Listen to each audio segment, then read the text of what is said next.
So it's Friday night, Friday evening in your city. Right And now it's Friday night, 8 p.m. yeah, of Friday.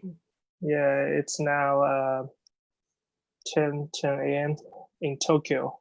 In this Perfect, beautiful great. city. How's Morning. the how how is the weather over there? It's raining now because in mid June in Japan, this is a rain Right. season here. So almost every day we have rains, we have cloudy days, but also the humidity is very high, about 60% or 70%. So it's Wow. a little bit hot.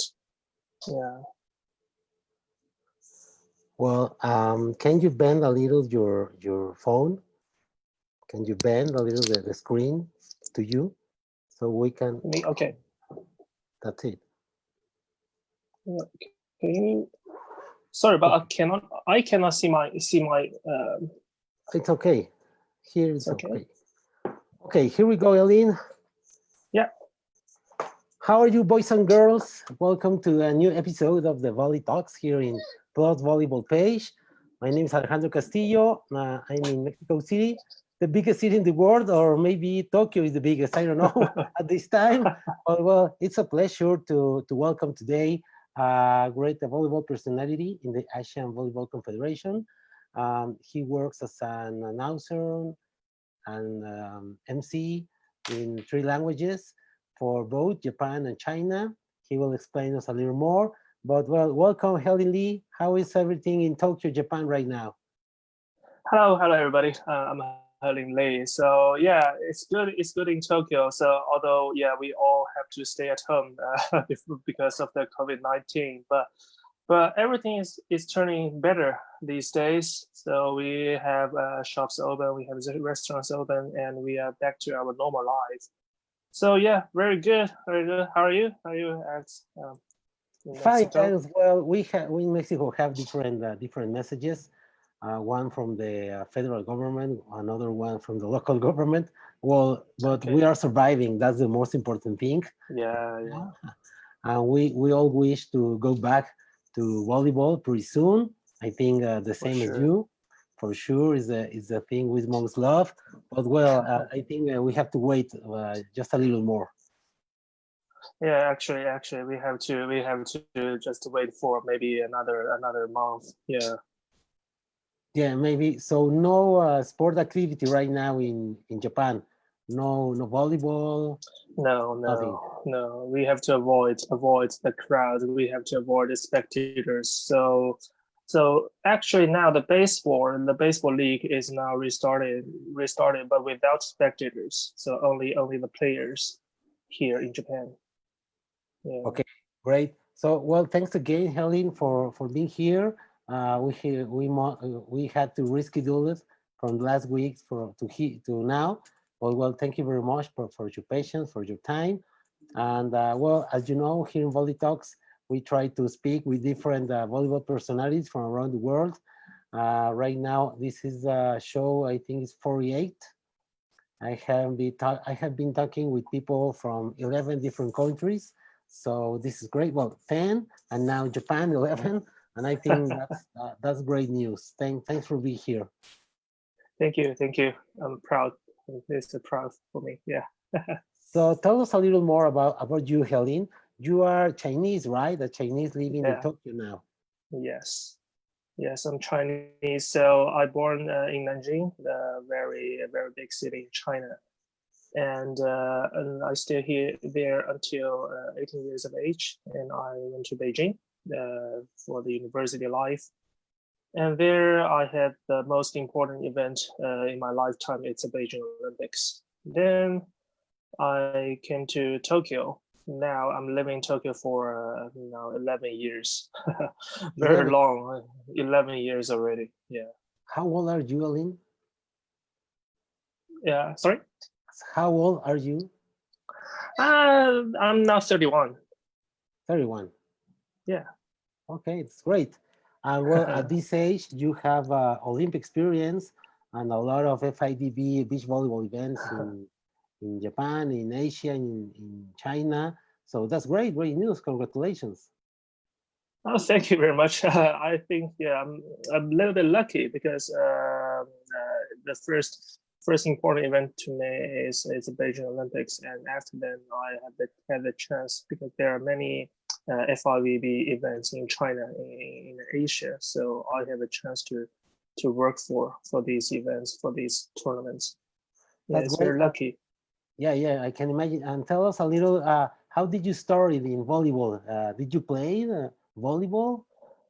No, actually, I play basketball rather than volleyball, honestly. But I like watching volleyball, honestly. So so the starting of my volleyball life. So the thing is, I applied for the Beijing Olympics, the English announcer, the role of English announcer at Beijing Olympics, and I went to the audition. I just recorded one of the examples and sent to the organizing committee of Beijing Olympics, and then they just gave me a phone call and said, "Helin, you are in." I asked, which event, which tournament, and they answered that the beach volleyball. That's the first time I heard about beach volleyball actually, because I usually watch indoor volleyball, and you know the Chinese women's team. This is very famous. They're very popular in China. But I never watched a beach volleyball match before I received that call. But I can feel that it's very exciting. It's a very popular event, and it's a very new event in the Olympics. So yeah, I accepted the challenge. It is a quite big challenge to me. Then so it was 2007, 1 year before the Olympics began. So we spent about 1 year to learn about beach volleyball, to learn about the rules, learn about how to entertain. And actually, we had a test event in 2007, and then at 2008, then we had very professional announcers. One is Tom Blomer from Austria, and one is Gitter from United States. So we worked together, and I mainly do Chinese, and they mainly do English. Then we had a very good time. We had very good two weeks 2 weeks in at Beijing Olympics. So that's the first, I think, that my start at Well, the volleyball what, life. Yeah. and what a start! You're talking about the Olympics and an event that China has waited for a long time, Olympic Yeah. Games, and well, in beach volleyball, who is they have the largest crowds in Olympics, the Yeah. beach volleyball in almost each event. So it was great. So how many announcers did beach volleyball had? You and how many more? This guy from Austria and a guy from United States. Yeah, and one more Chinese announcer. So there are four announcers together, and plus one French announcer at the awarding ceremony. So we have five. But actually, we split. We share the matches half to half. So mainly, I do the night matches. So if you search for at YouTube for the night matches at Beijing Olympics, they're done by me. Oh, well, we will see a few pictures. You Yeah. send it to me. So it's Okay. amazing. It's amazing that your first event in beach volleyball was the Olympics. It was the main stage, right? Yeah, so at Beijing Olympics, I was 19 years of age, so quite nervous at that time. But I think 19 years of age to me, it was too young to my first Olympics. So, but actually, how to say, I can feel a little bit nervous, but actually because I was young, I didn't fear of anything. So I can make mistakes, but actually I can improve myself. So I think nothing is impossible to me. Great, Yeah. great to hear that. And tell us, what was the most impressive thing for you in that experience in the Beijing Olympics? So I think the most impressive thing is I think it's the women's semifinal. it's the most, I think, the most important or the impressive match at women's competition. So the two teams were China and China. So two Chinese women's team were in the semifinal of the Beijing Olympics, and one of the teams, they're very young, and one the very young team in 2013 they became the world champion, the Xie and Zhang, and they compete with the top seed Chinese team is Tian and Wang. They fought for the full set, 3 sets, and actually I can remember that the second set was 29-27, a very very long match.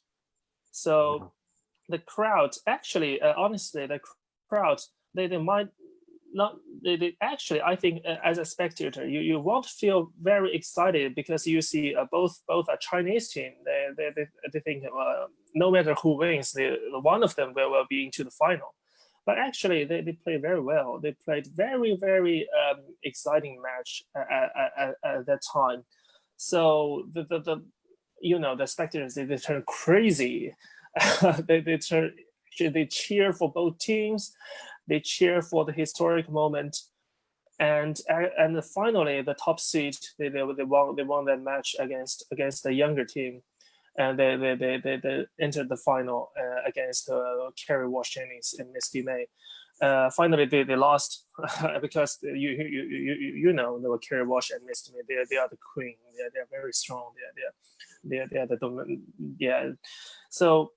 But I think the semifinal, to me, I can hear the 20,000 people, the 20,000 spectators, they're 20,000. shouting. 20,000, yeah, lot. 20, sorry, 12,000, sorry, not 20. 12,000 is huge. Yeah, it was huge stadium at Beijing Chaoyang Park. So they are shouting, they are cheering for both teams, they are singing. So Chinese people, they are actually Asian people. They're very shy. They want to sing like like Mexican people. They want to dance, but at that match, they I think they are showing the most impressive the way of the Asian spectators. I think that was the most impressive memory at Beijing Olympics. Great. Rather than the final, yeah. Yes, I can imagine. And in the men's side, which play or which match did you impress more? Have you impressed more? So at men's side, actually, I think it was men's. I can't remember. It was the quarterfinal or the round of 16 match. It was between Team Brazil, the Ricardo Santos and Emmanuel Rego against Team Russia. Team Russia, it was the Igor Kolodinsky and Barsuk. So at that time, I think the Ricardo Santos and Emmanuel, they are the second seed and the defending Olympic champion at Athens 2004. So I think we all think that they were into the final and against Theodor Hauser and Todd Rogers. The Beast and the Professor. Yeah, Beast and Professor, yeah. But actually, they had a very big problem against the Team Russia. I can still remember that I worked with Tom Blurmer at that match. So the Team Russia, they got the match point, and not once, but I think twice or third times they got the match point. We all think that the Brazilian will be out. They are very dangerous at the time, but finally they turned around. They got upside down. They won the match. They go into the next round, but I can still feel that they are very nervous. They didn't play very well at that match. So, but actually, at last, Ricardo Santos, he did a lot of very very huge blocks, and then they turned around the match. They got the win. So I can feel that. So even for these top players, even though sometimes they can feel they will let their opponent got the match point, but they can win. They can win against at such a very difficult situation. So I can feel, and also all the spectators in Beijing at that night, they feel crazy. They feel crazy because they almost see a miracle at the Olympics for the second seed. So for the third, I think seed number 3, I think Ricardo Santos, because the Chinese team, they are the top seed. Yeah. Okay, that's great. Thank you very much, Helin. So, do you want to repeat in an Olympics? Next year you have Olympics in Japan. Yeah, actually, yeah, I really want to have my second or third Olympics, because I had another Youth Olympics in 2014. So yeah, actually, right. I was appointed. I'm already appointed as one of the MCs at Tokyo Olympics at beach volleyball competition by FIVB. I got the email this January, I think, by the organizing committee. Yeah, they told me that I was appointed. I'm appointed as the one of the MCs. So I'm very excited. Feel really excited about this, because here I'm a foreigner. Japanese is not my mother language. So yeah, as a foreigner here, yeah, it's very difficult for me to got such a very important position at such a very I think for most of the people, a very huge event, the Tokyo Olympics here. Yeah, I prepared a lot for this offer. I had a lot experience, and I tried to improve my Japanese as well. Even though I stay here for 11 years, I think I still need to learn more, just to in case of the announcement. Yeah, it's very hard for me, but I think finally I got the offer. No, not sure if it will happen in the next year. I hope so. Okay, I hope so. I hope so too, that you can make Olympics.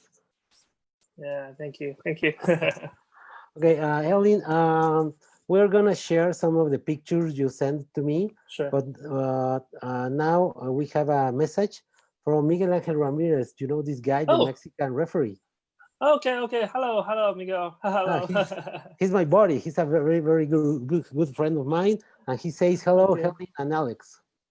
Hello, Miguel. So we met at many events in China, many FIVB events in China, and also we met at Beijing Olympics. So yeah, I remember him. Yeah, he's such a personality here in Mexico, and I think around the world. Yes, I believe. And you have one picture with him, right? Yes, I have. Yeah. Okay. Yeah. Okay.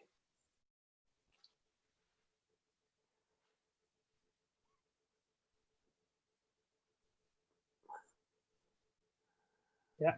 Is the Olympics, Helin? Yeah, it's the Olympics. Yeah, it's the Beijing Olympics. The boy with the very wet hair was me, and at the right side it was Tom Blummer. Yeah, it was one of the night matches at Beijing Olympics.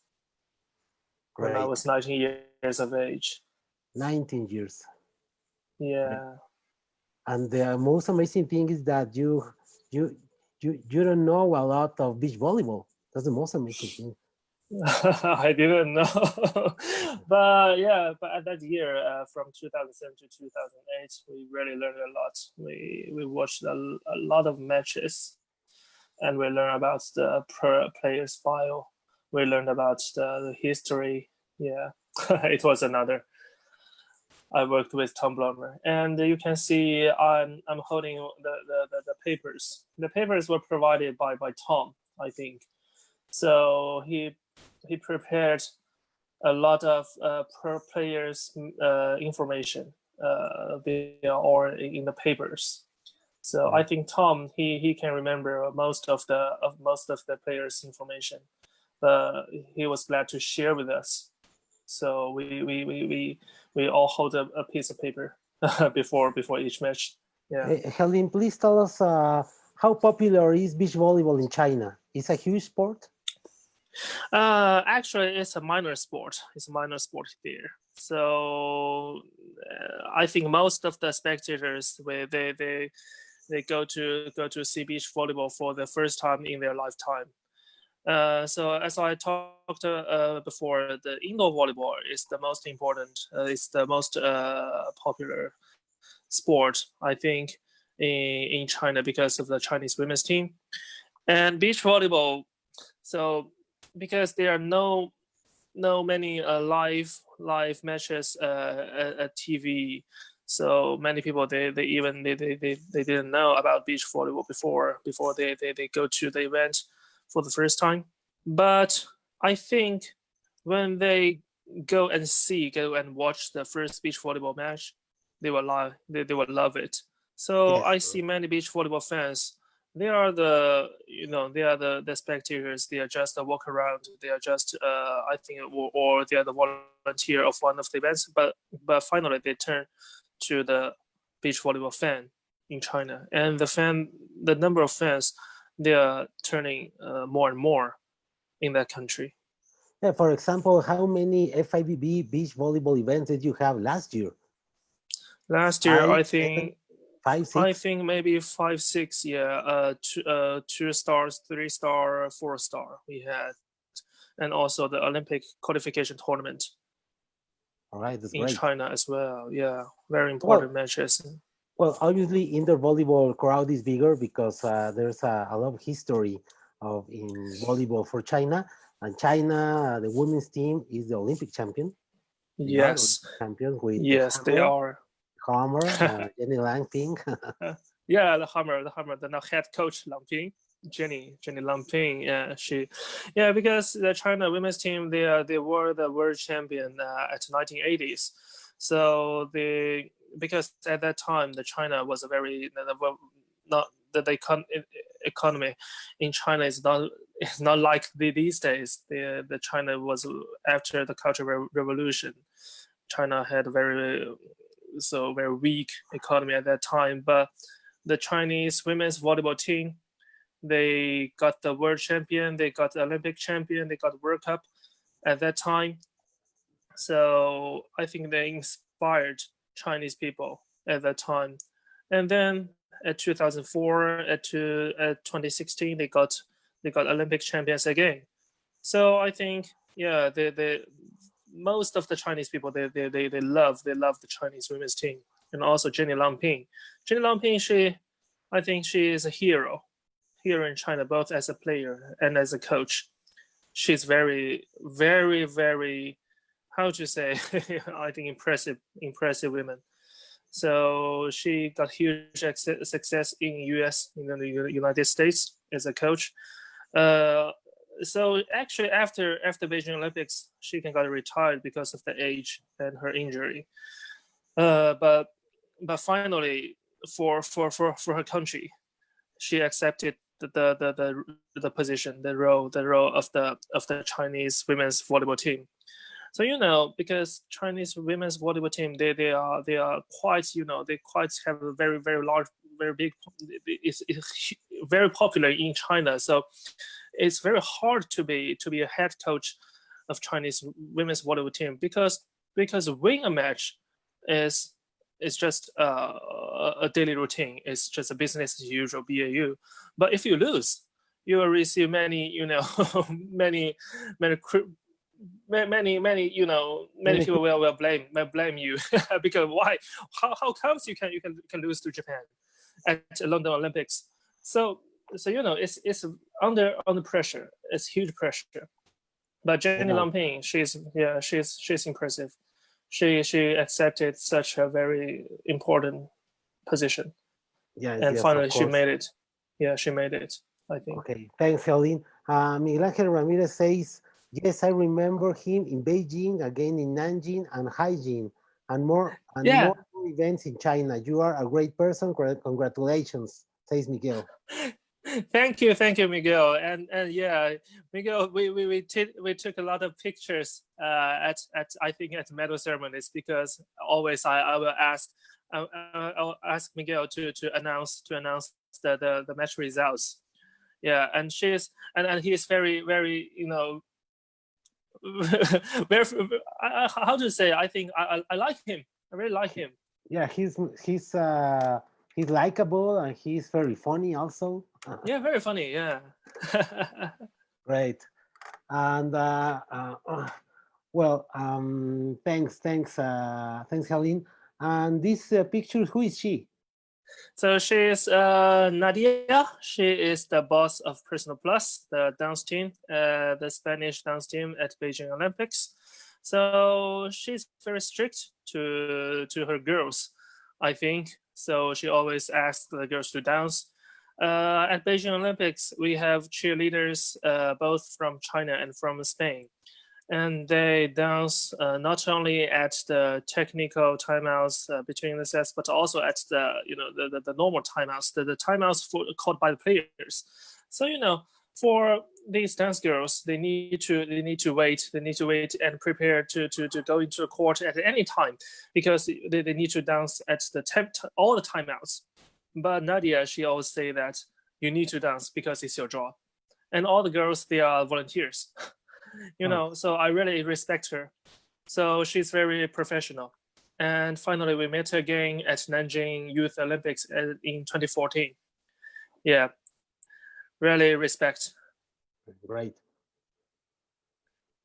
Yeah, this was at I think the final day of the Beijing Olympics before men's final. I think it's a men's final.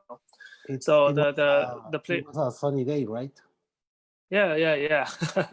Really. So yeah, the men's final, the players behind me was, I think, Marcio Alavuso, yeah, and Fabio.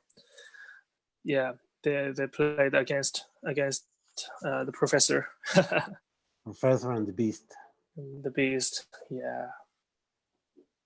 So yeah, this picture, it was Guitar, and the lady was the French announcer. So we are the announcement team at the women's medal ceremony. So yeah, Tom McGee, he's very, how to say, very professional and a very funny guy. He did warm. He did like very, very funny things at the Beijing Olympics. And we shared the medal ceremony for women's competition. Yeah, that was the very, how to say, very, very good memory to me, the women's medal ceremony, because two women's teams from China, they were on the podium. Yeah, this picture, I was very young at that time. Yes, at 19. Yeah, this was the rehearsal of the before the Beijing Olympics. It was the rehearsal. Yeah, it's the medal ceremony rehearsal. So you can see the podium at the main court. You can see the podium. Yeah, the Beijing 2008. Yeah, it's already 12 years. 12 years. Yeah, this is with Tom Blummer. Yeah, I really learned a lot from him. He's professional. His words, his way to cheer spectators, and also we worked with DJ Starry. DJ Starry was he with his very good music. We have main block, my blocks. We have Ace, we have Match Point, we have That's the Way at Beijing Olympics. And Tom, he told me how to do the animation before the match, and we go into the court together. Yeah, he's a very good teacher. Right. Okay, so yeah, as you can see here. Oh, wait, Helin, please. Okay. Now is connecting Viviana Candelas. I hope that she can say something. Viviana Candelas, you know her? I know. She went to play Olympics in Beijing for Mexico. She was she was announced, I think, by you as the tallest player in the tournament. Yes. Okay, Viviana, si puedes escribirnos, por favor, nos daría mucho gusto. Viviana, please share something. Because, well, she's a very, very good friend here in Mexico. And Viviana says, great memories at that stadium. Hello, Viviana. Okay. How are you? Hello, Viviana. I can still remember your fantastic matches at Beijing Olympics. Yeah, very, very impressive. Yeah, this is a huge stadium. Yeah, very huge stadium at Chaoyang Park. 12,000. 12,000. 12,000 spectators. Very, very huge stadium. So after Beijing Olympics, that stadium were used, I think, twice. It was the 2011 Beijing Grand Slam and 2012 Beijing Grand Slam, the FIVB tournament. Only 2 times after Beijing Olympics. Yeah, I was there at the 2 years. I can still remember. That was very, very good matches, very good events after that. Well, Viviana says, I remember that I was announced as the tallest player by you. Yeah. How did you announce Viviana at that time? Do you remember?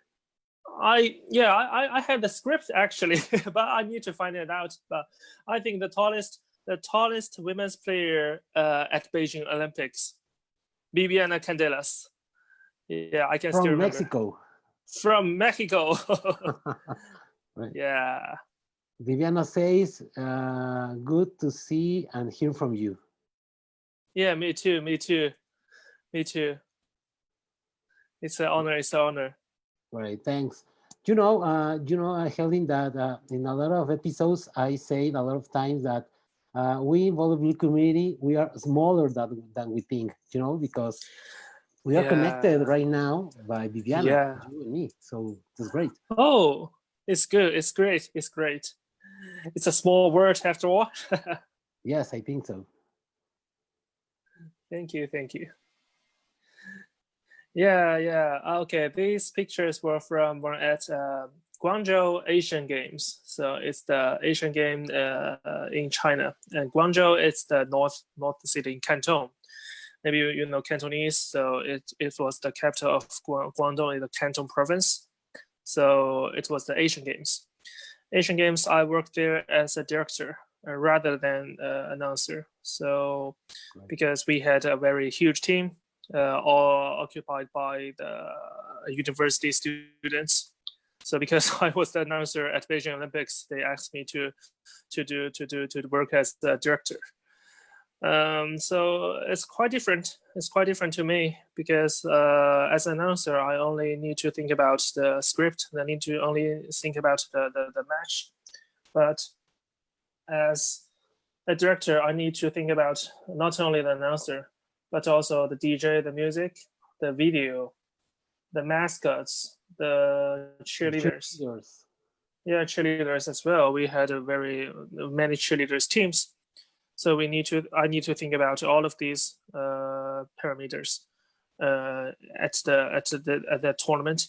So it was a huge challenge to me, very huge challenge as a director. I'm sure you did it great. I hope so. I hope I didn't mess that tournament. So it's a ship. It's the mascot at Guangzhou Asian Games. Yeah. Okay, so suddenly is the picture from last year. It's 2019. As you can see on the wall, it says the Volleyball International Friendly Match. So it's in Japan. So this match is the friendly match against between Team Japan and Team China, the indoor team, men's team. Yeah, this match is in Kagoshima. Kagoshima is a north city in Japan. So how to say? So this is a very big challenge to me. Why? Because it's the first time I do the Japanese announcement. So it's really important to me to do as using my third language, my third language as an announcer. Actually, I prepared a lot before this match, and also I need to prepare for the music because I not only do the MC but also need to do the DJ at that match. So yeah, actually I learned a lot from my Japanese friends and learned how to pronounce some unique words in Japanese and how to cheer the spectators in a Japanese way. So very different. It's very different to the way in China, because I think the Japanese spectators, they are even shyer than Chinese spectators. Oh, really? They're Yeah, shyer. they're shyer. I think they're shyer. They want how to say, the Chinese spectators. If you tell them to shout after you, to shout USA, they will do that. But Japanese people, they won't shout. They prefer clap the hands. They prefer that. So we need to find some other ways to cheer Japanese spectators. But also, as a Chinese, I need to combine some international ways. Yeah. So finally, I think it was my first, the first event in Japanese, in speaking Japanese in this country. So talk about this player, the number 17 player in blue shirt, so in blue jersey. He is not a Japanese player. He's a Chinese player, but he played in Japan for 1 year in a Japanese club.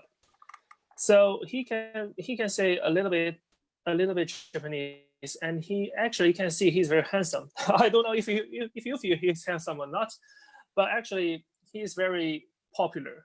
He's very famous in Japan because he's handsome. And he Oh, also yeah. played very well as a wing spiker.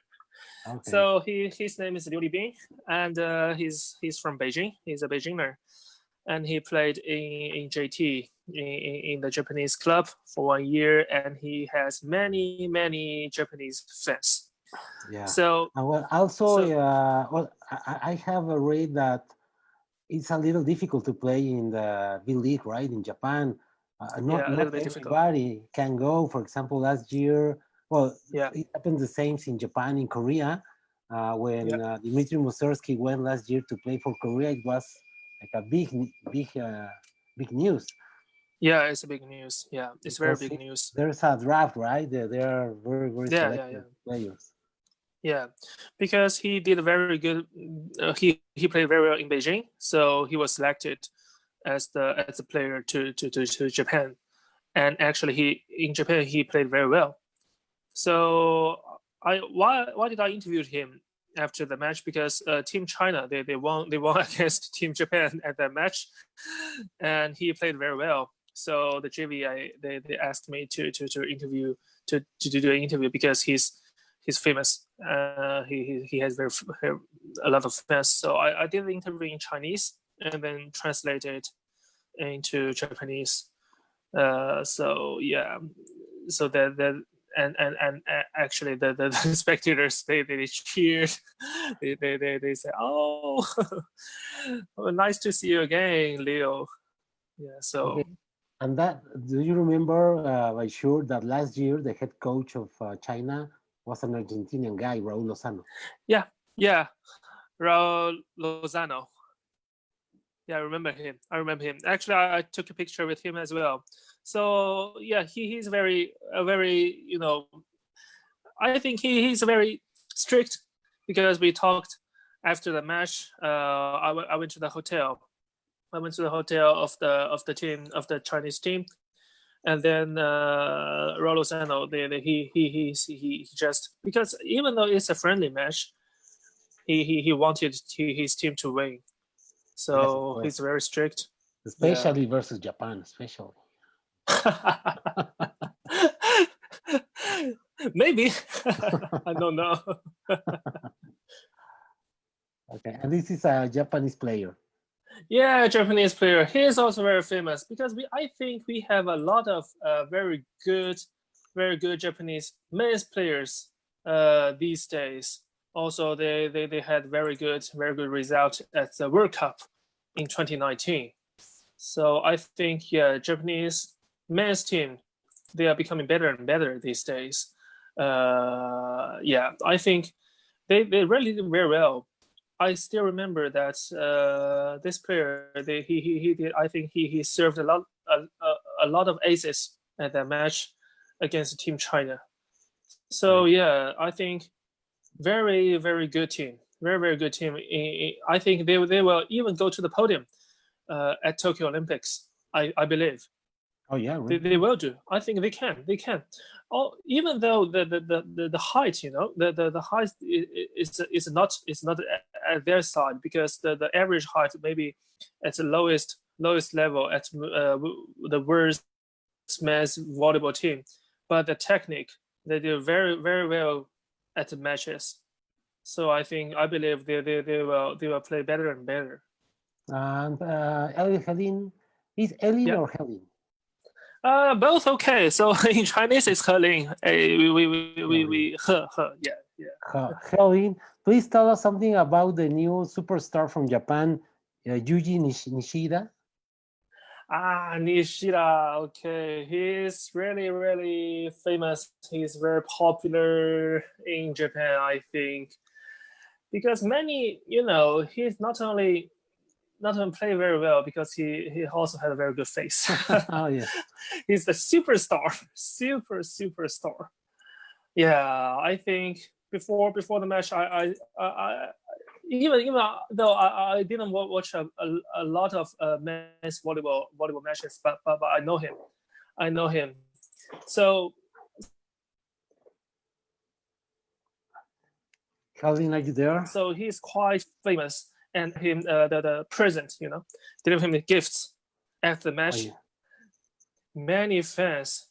So very good player, Yuji Nishida, and I believe he played very good at World Cup. So although the Nishida, he's only, I think, 186 of height, but he played as opposite spiker, and yeah, he's very young still. I think only 19 years of age last year. Now he is 20, I think. 19 years of age. So can you believe it? 19 years of age as a star opposite spiker at the national team. Yeah, and well, after World Cup, he went viral. Yeah, it's I don't know how to how to comment, but yeah, his service, his spike, really strong, over I think 110 kilometers of the spike, of the speed. Oh, how to say that at a 186 player. Wow, that's Yeah, great. that's great. He's great. Yeah, Nishida. Yeah. Okay, you can see my shirt. I'm wearing the Japanese men's team shirt, Yes. and I did the big moments, the monster blocks, the aces, the match point, Super spike. super spike, yeah, in Japanese. So actually, it was my first time do the big moments in Japanese. Yeah, I actually I can still remember. I felt very nervous. How do you in say Japanese. monster block in Japanese? It's a little bit tricky. It's monster block. Monster is monster in Japanese. Okay.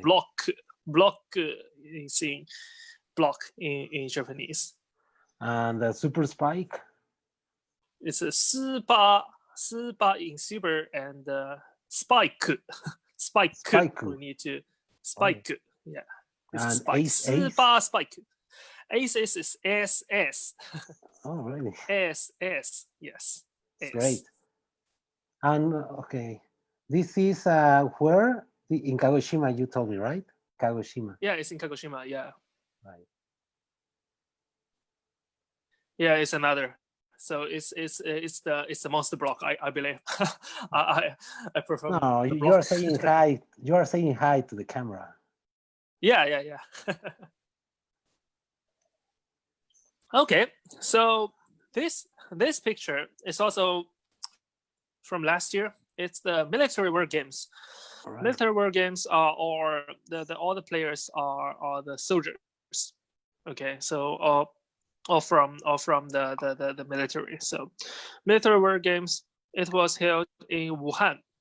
Maybe you know Wuhan because of Don't the say it. Don't say Wuhan. it, please. Yeah. Don't say it, please. Wuhan. Wuhan, yeah, COVID-19. Yes. It's a very sad. It's a very sad. But I wanted to say that yeah, last year in November, I went to the season military World Games as an announcer. So yeah, we had very good players there. We had Simon Barbosa. We had Guto Gonzalez. We had Nico Bieler from Switzerland. We had the German players as well. The twin brothers from Germany. So it was, although they are all soldiers, but I think they are top players in the beach volleyball. Yeah, so this is a mascot. It's a dolphin. It's like a dolphin, but it's not a dolphin. Sorry, it's a dolphin in the river. It's in the Yangtze River. It's not in the sea. Very cute mascot called Bing Bing. All right. So yeah, these are the mascots. Two mascots. They are Bing Bing, Bing Bing, Bing Bing. Bing in Chinese means soldier. Soldier. Yeah. And soldier. you're wearing a Monster Block T-shirt, right? Yeah, I'm wearing Monster Block inside. Yeah, Monster Block T-shirt. It was from Vietnam. Yes. Yeah, I got a T-shirt at Vietnam finals. Yeah, this is also the military World Games. So you can see at the war, the seventh season military World Games, men's beach volleyball. So why the men's beach volleyball at the war on the wall? Because we had another venue for women's beach volleyball about 20 kilometers away. So we had two venues for each gender. It's very. I think it's the first time for me to have two venues in one event. So yeah, Wuhan, they spend a lot of money. This is a picture you love most, right? Yeah, this is a picture I love most with the Daluma, the Daluma mascot of Tokyo Olympics. So yeah, this picture is from the last year, the September in Haiyang. So at the Olympic qualification tournament. Yeah, this is, I think, after the medal ceremony, after delivering the mascot to the players. Yeah, it's. Oh, who's this guy? This is very. Yeah, this is Thomas Simmons. So Tim Simmons, he is the I think he is a knowledge. He is a library of beach volleyball. Yeah, he did a lot. He is the boss of news department of the beach volleyball world. I think his knowledge is how to say, it's a sea of knowledge. It's a library of the history of beach volleyball. So Tim Simmons, we met, I think, first time at the Olympics, and then we met in Sanya in Shanghai many times. And he taught me a lot. He taught me a lot about the information about the history, about beach volleyball. Yeah, then we met again in Tokyo and in Haiyang last year. We met twice there. Right. The same guy. Yeah, so yeah, this team Latvia, they got the ticket into Tokyo 2020 Olympic Games. Oh yeah. So Team Latvia, they won. They won against Team Czech Republic, Slukova. That team, they won in the final. So Team Latvia, Dina Glaudia and Klavsnoka, they played very well because they got the European champion in 2019. Before they went to the Olympic qualification tournament, but they made it because they lost some matches at early stage, but finally they made the girls made it in the final. even though they let Czech Republic got the match point, I think twice. But finally, the service, the very attractive service, let them got the win of let them won the ticket into Tokyo 2020. Right. So yeah, these girls are Spanish girls. Spanish girls. They won another match. So we have two tickets into Tokyo 2020 for each gender at Olympic qualification tournament. Yeah, they are very, they already played in many Olympic tournaments in London, in Rio. So they're playing again at Tokyo 2020. I think they will do better because last time they played fifth, I think. Okay. Yeah, this is also with Daluma, this picture. You can see very crowd about this. This stadium is the stadium of the Asian Beach Games. Asian Beach Games in 2012 in that city. All right. So this stadium about 3,000 spectators. There is a permanent stadium, only for beach volleyball. Oh, great. Yeah, it's great. Oh, it's also with the Latvian guy. So yeah, Latvia, they are the very big winner. They are the very big winner at the Olympic qualification tournament because both the men's and women's team, they got the ticket to Tokyo 2020. And I met them at the airport, and I said congratulations to both of you. Right. Yeah. Also, this is a Latvian guy. They actually played very well, but I can still remember that the Latvia at Beijing Olympics as well, because at Beijing Olympics the first day, the Latvian guys, I think the Samoilovs, another pair, and yeah, Lion King, Lion King. Lion King and Samoilovs. Samoilovs. Yeah. I can still remember the guys they played against De Hauser and Todd Rogers, and they won against USA by 2-0. That was crazy. The first pool match at Beijing Olympics, I think seeded number 23, they won against the seed number 2 and the world champion. They won against Team USA.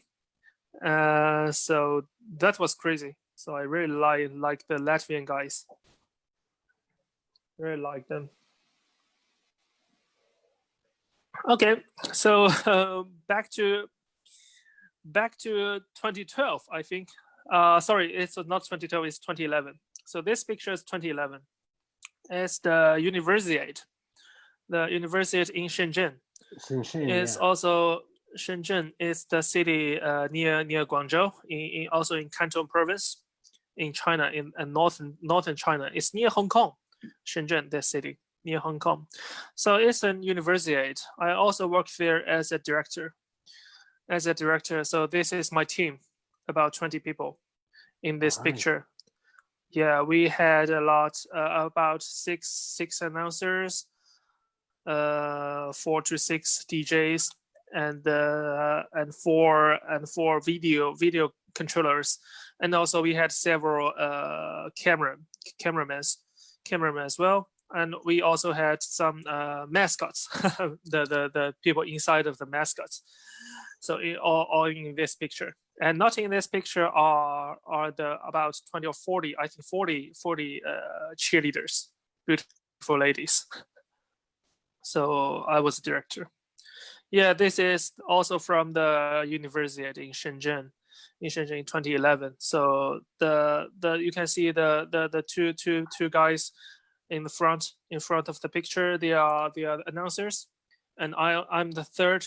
I'm the director in the center of them, and behind me are the DJs, and near the air conditioner they are the video controllers. They are controlling the monitor, the big screen in the stadium. Yeah, we are all in the studio. Yeah, this is me. This is me before I think before the medal ceremony, because I need to see what's happening on the center court and need to do the countdown 3, 2, 1, go. So I need to yeah. This is they took this picture for me. Yeah, very good memory. All right. I was a Superman. Shirt. Yeah, I'm the Superman shirt. So this picture is, I think, is in 2018. 2018 at the under 19 World Championships, under 19 World Championships in Nanjing. So Nanjing is my hometown, and in that city holds many important beach volleyball matches because it has a very good, very big beach volleyball venue. It also is also a permanent venue. So yeah, that is under 19 World Championship. Yeah, I feel very good, very excited because I can announce in my hometown. It's not very actually it's only the third time it's only the third time I do announcement in my hometown, and I also did some tricky things in the accent in Nankinese, you know. Yeah. Oh, here's Oh, Miguelito. yeah, this is Miguel Ramirez and Yup Fang Excel. It's also at the under 19 World Championships. It's yeah, they are very nice guys. I think Yeah, very nice guys. Miguel went there as a referee delegate. Yeah, referee delegate.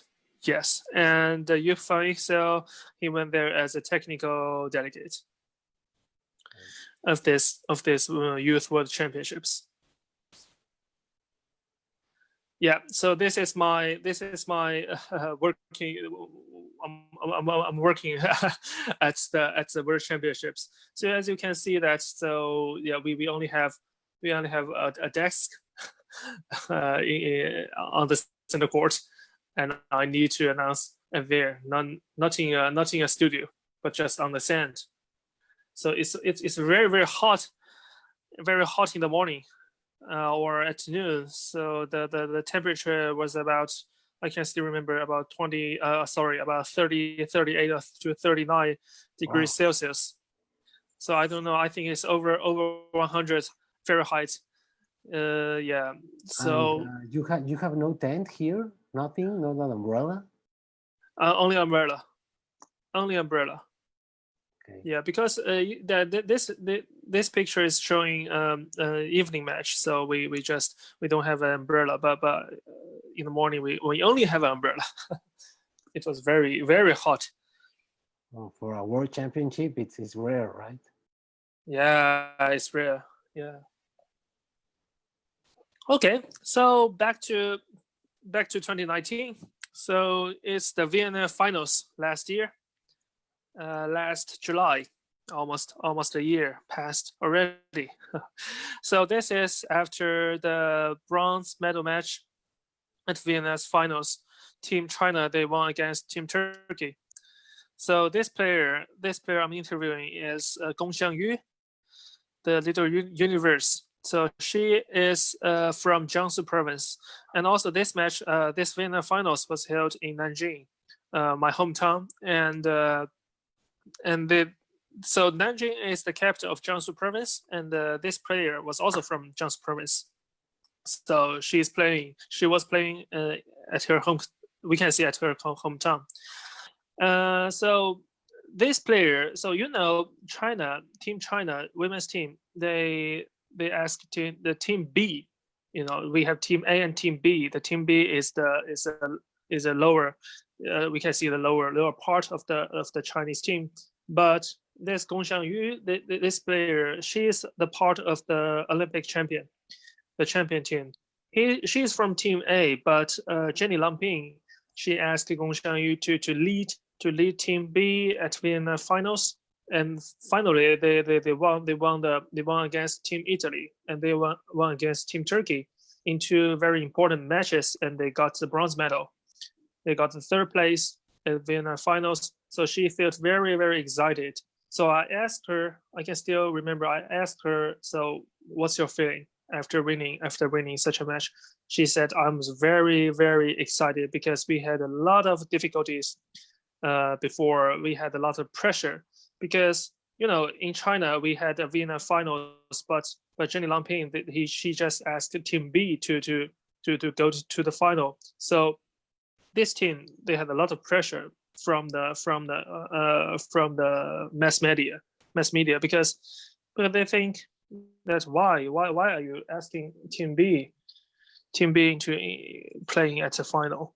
But finally, they did a very good job, I think. Great. Oh, see, with two USA personalities, Jordan Larson and my man, Jordan Larson. Mark Sherman. Yeah, Mark Sherman. So this is after the final. After the final against Team Brazil, USA, they won against Team Brazil from the 0-2 down, and they won by 3-2. So this is the interview after the final. So yeah, it was live broadcasted international. I was very nervous because for many times I only do interview for the spectators, but not for the TV. So this time I think Mark Schumann, he did in English first, and then I translated into Chinese. That's why we both are on this picture with Jordan Larson. He's great, Yeah, Mark Sherman. I have seen him working in USA, in California. He's a great guy. Yeah, he's very good. He's actually. So we all born in 1988. So, but it was the first time I worked with him.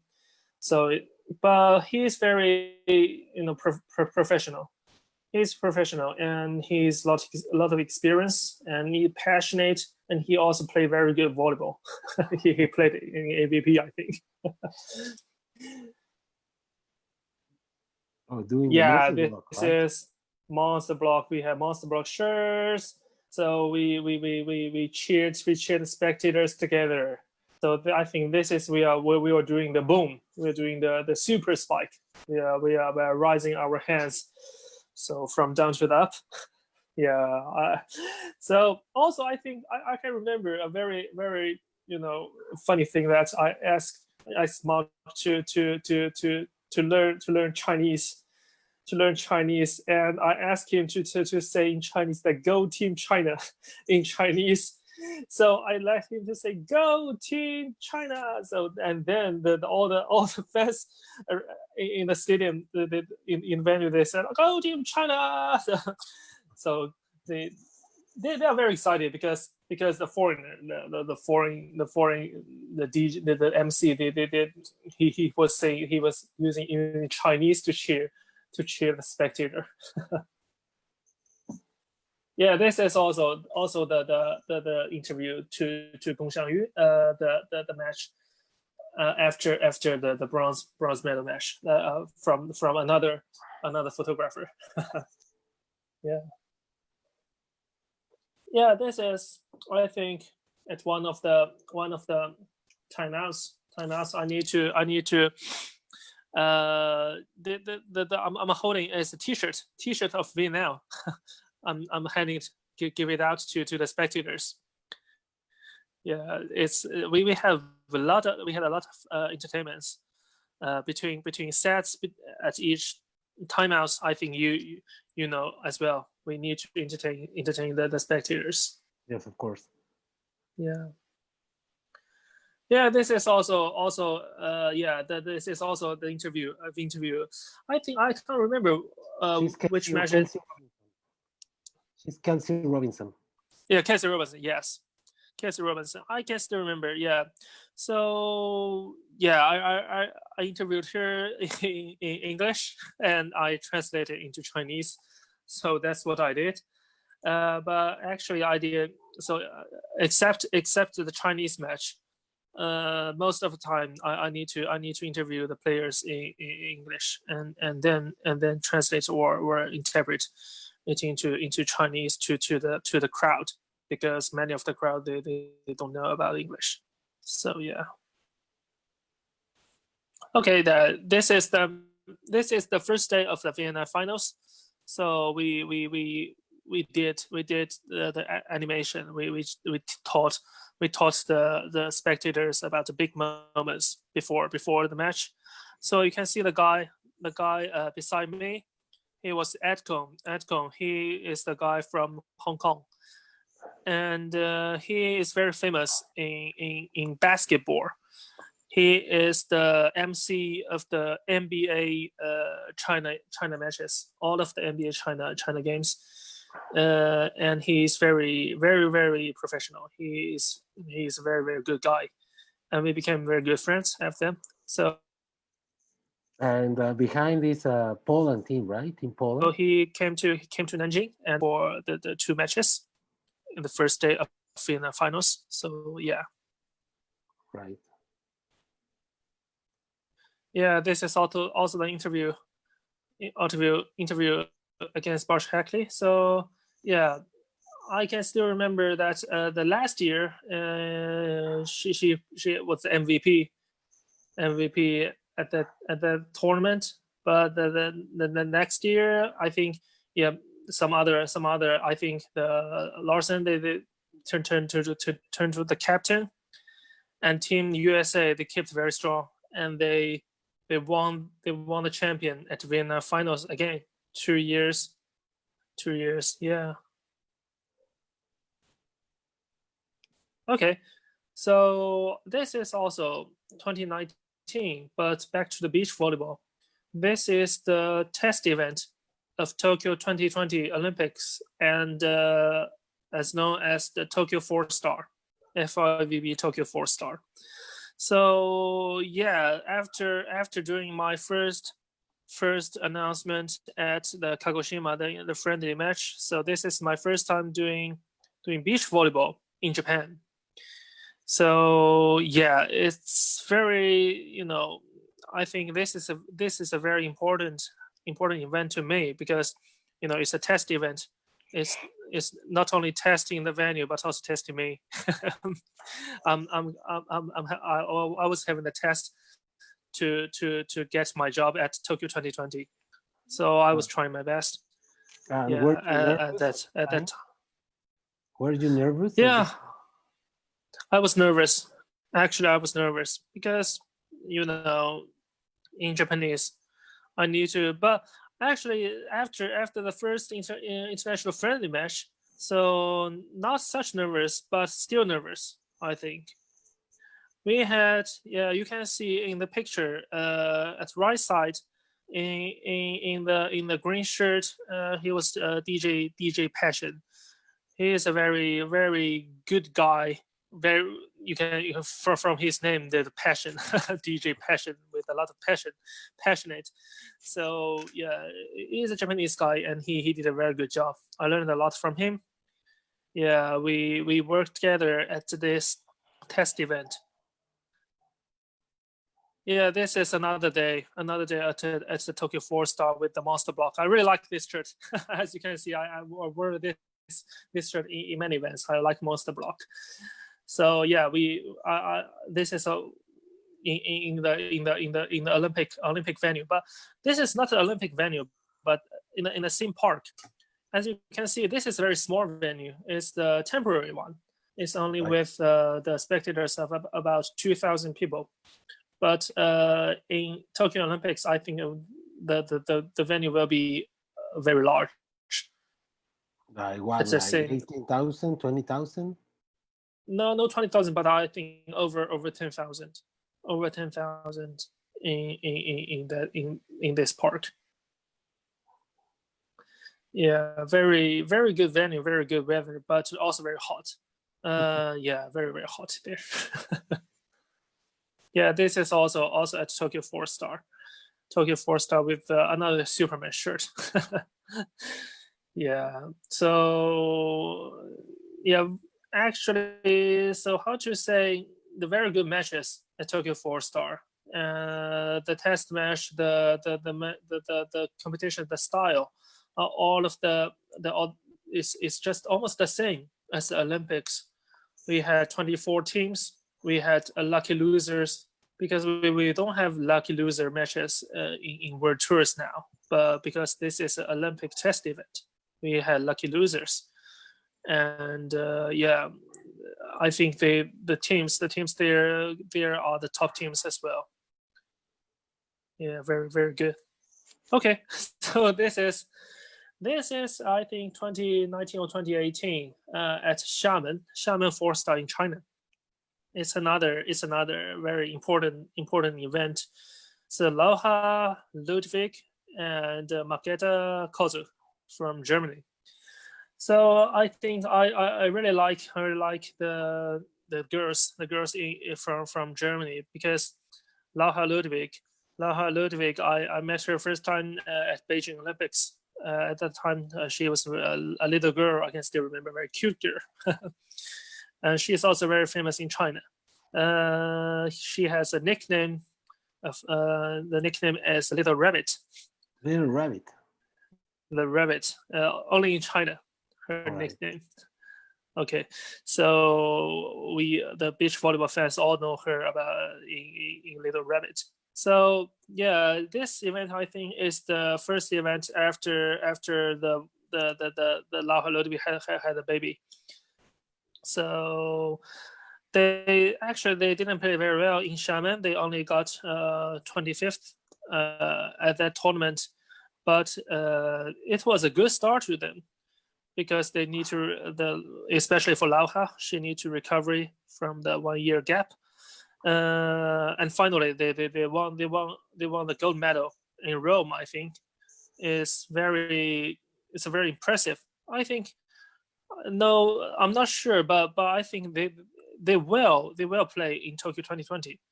I think they will, but they still need to fight for more points. Yeah, I think she will. Yeah, I think she will. Yeah. Okay, so this girl from Brazil, do you know her? No, I can recognize her. Yeah, she was the champion. She was a champion in Nanjing Youth Olympics, and she is also the champion at, I think, under 21 and under 19 World Championship. I think so. Patricia, Anna Patricia. So okay. So she.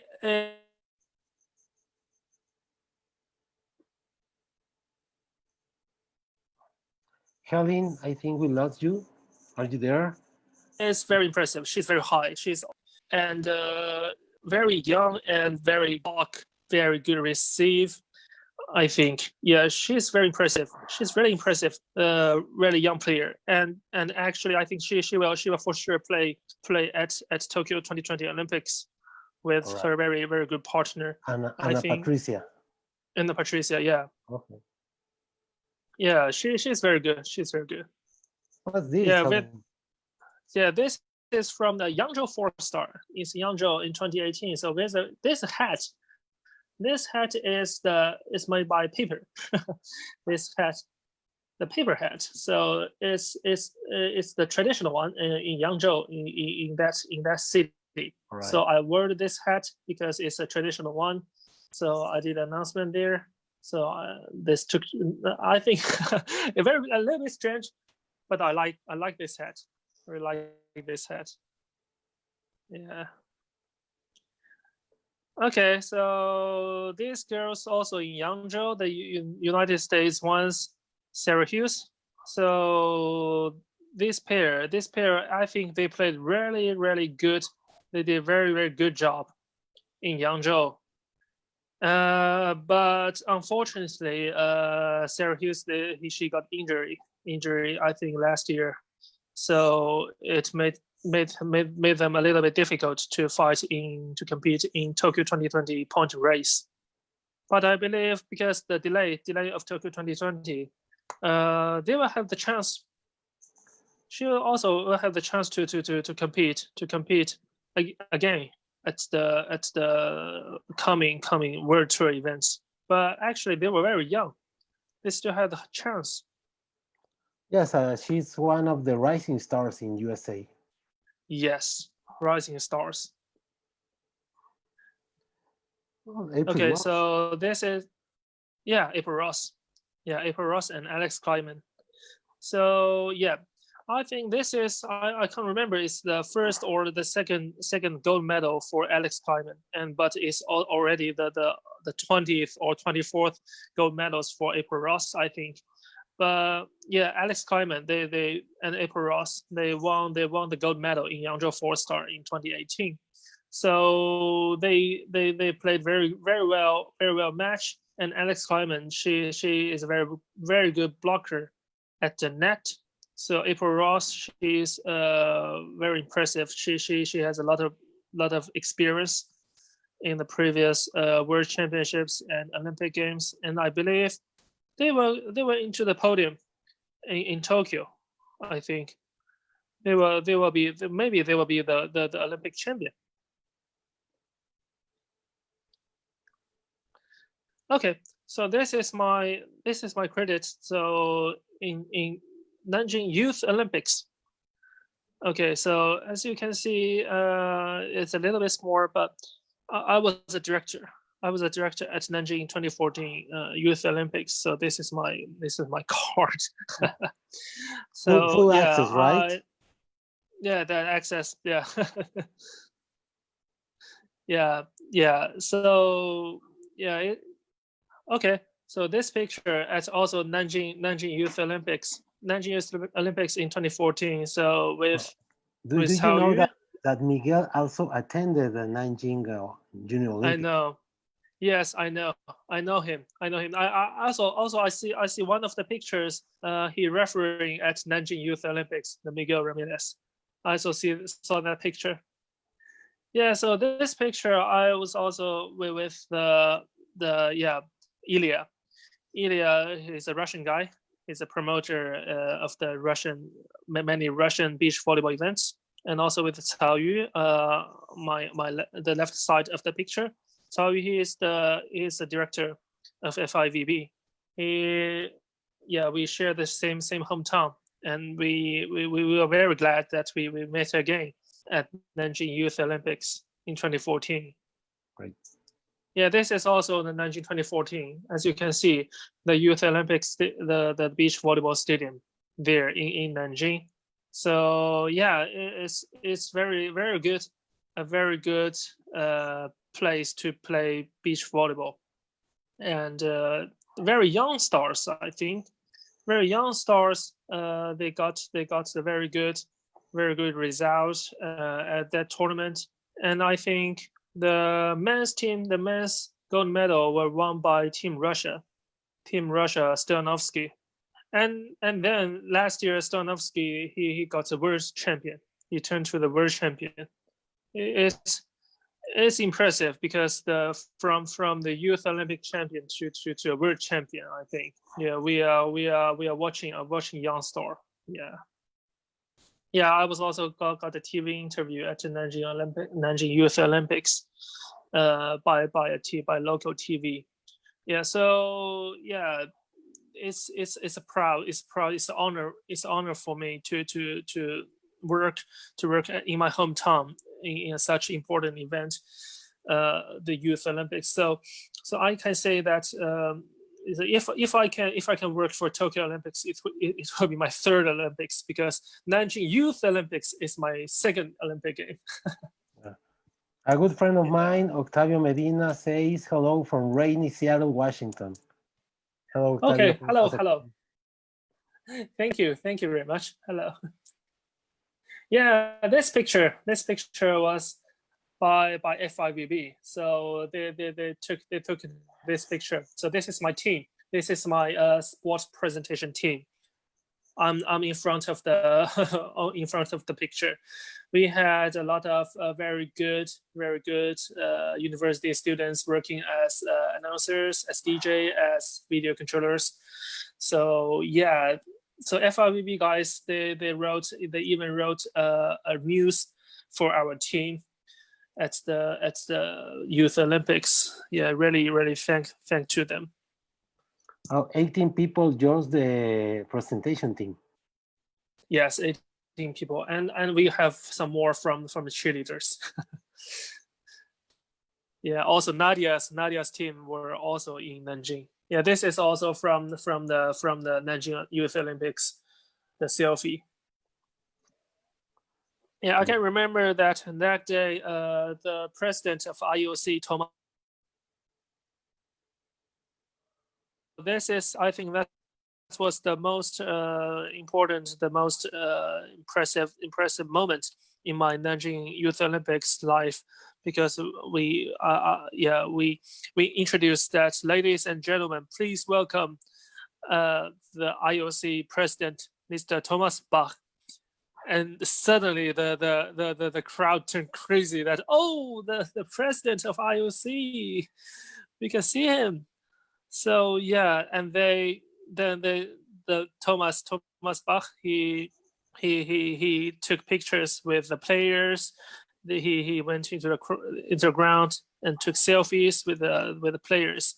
And at the time, our announcers, they were very nervous because they fear that if they did do some mistakes, it will be a very, very, very big thing because Thomas Bach was there.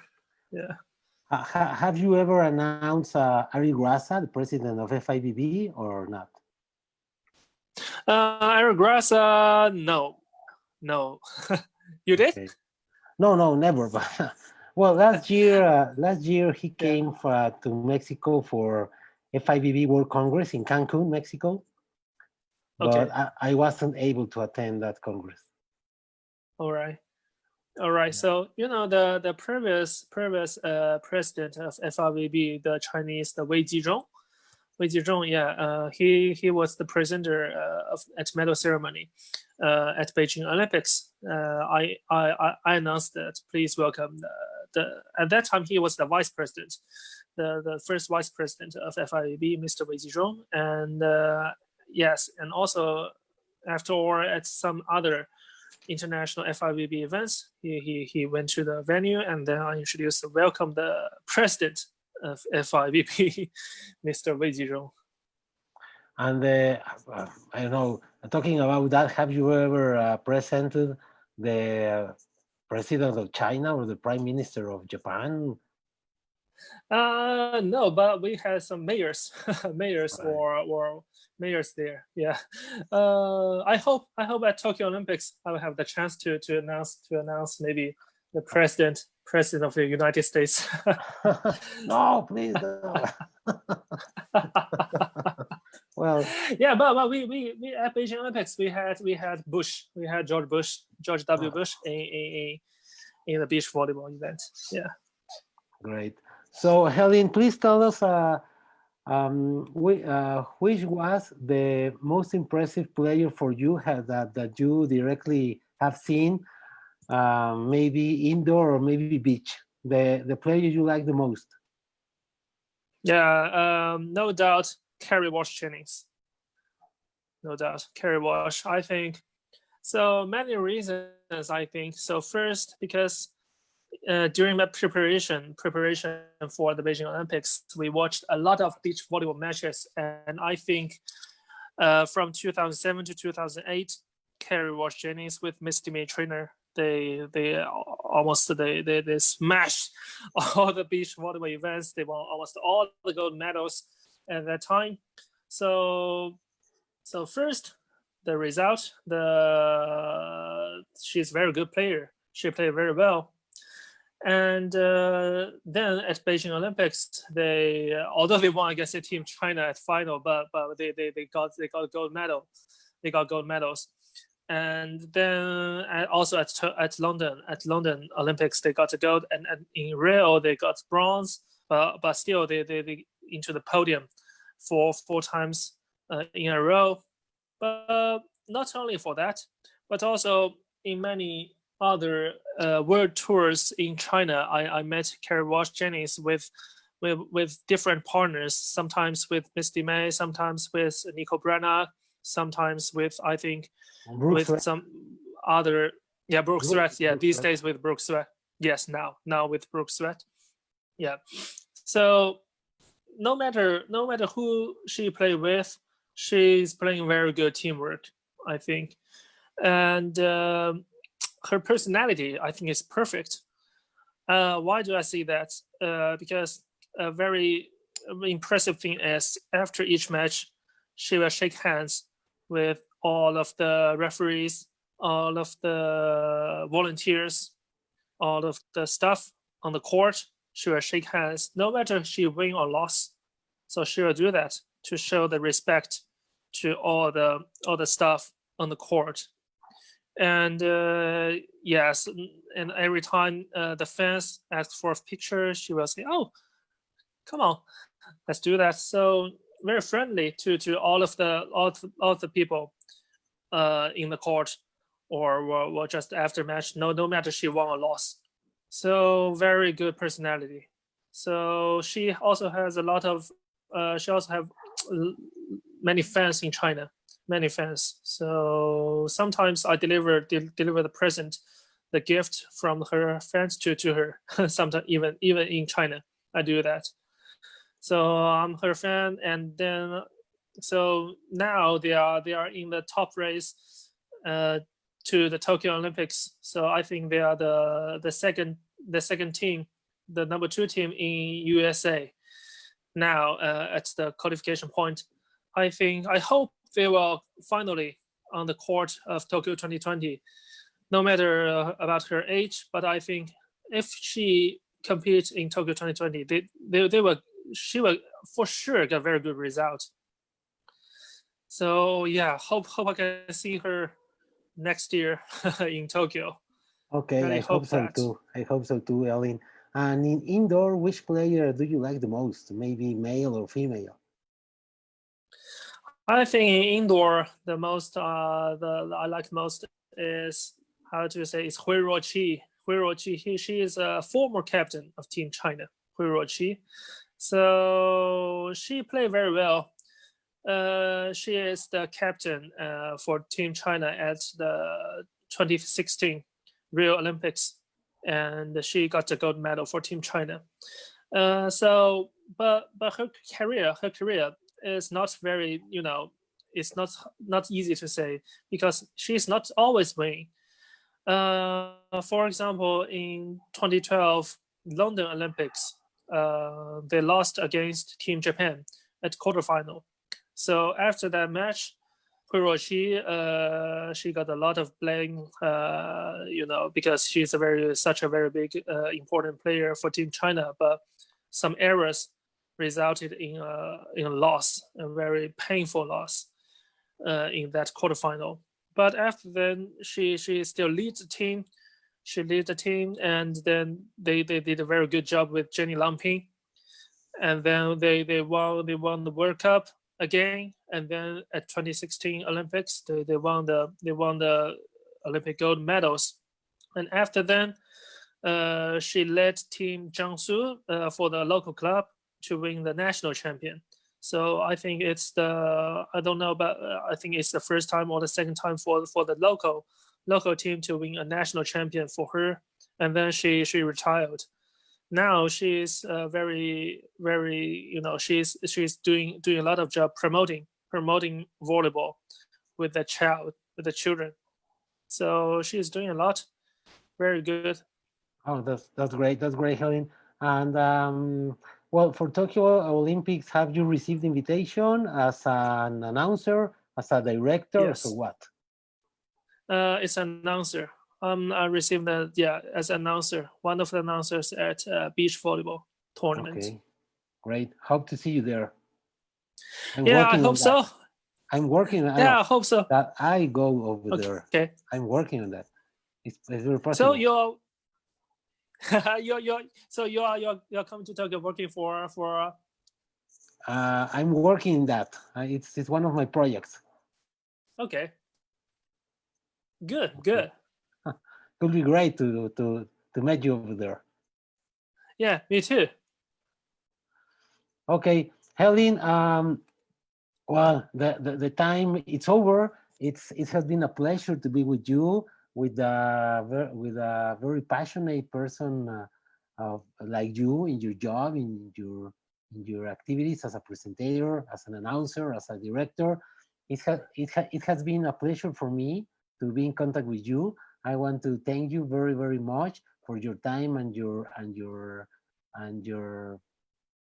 stories. So can you send us a final message, please, for all the Mexican people is watching you? Okay, so thank you for watching the live. Thank you for watching live. I know it's night in Mexico. It's But 9:35 yeah, p.m. here. okay. So yeah, I know. So it's a really hard time for the people all around the world, not only us, but also I think for the Mexican people.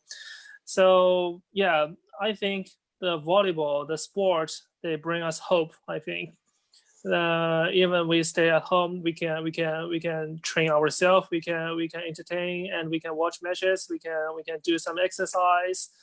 But remember to keep happy, keep optimistic, and we all hope that the next year the flame of Olympic will come again in Tokyo, in my city, and welcome to Tokyo, and welcome to watch the fantastic beach volleyball events in Tokyo 2020 happen in 2021.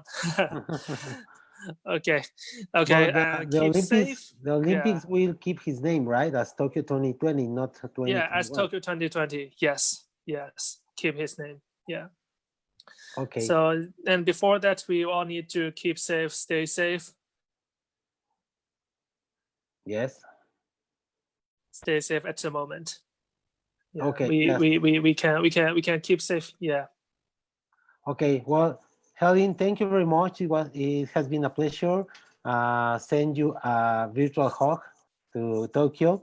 So I hope you are very well. Please stay safe, and I'm looking forward to see you pretty soon. Sure. Hope to see you very soon, Alex. Thank you for offering me the chance for this broadcast. Thank you very much. Can you say a goodbye? I don't know, maybe in Japanese or in Chinese? Yeah, maybe I can say both.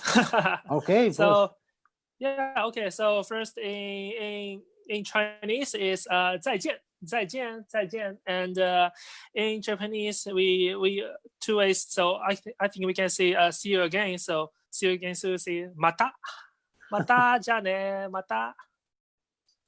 Okay, thanks Thank a you very lot. much. Thanks a Thank lot. you, thank you all. Thank you.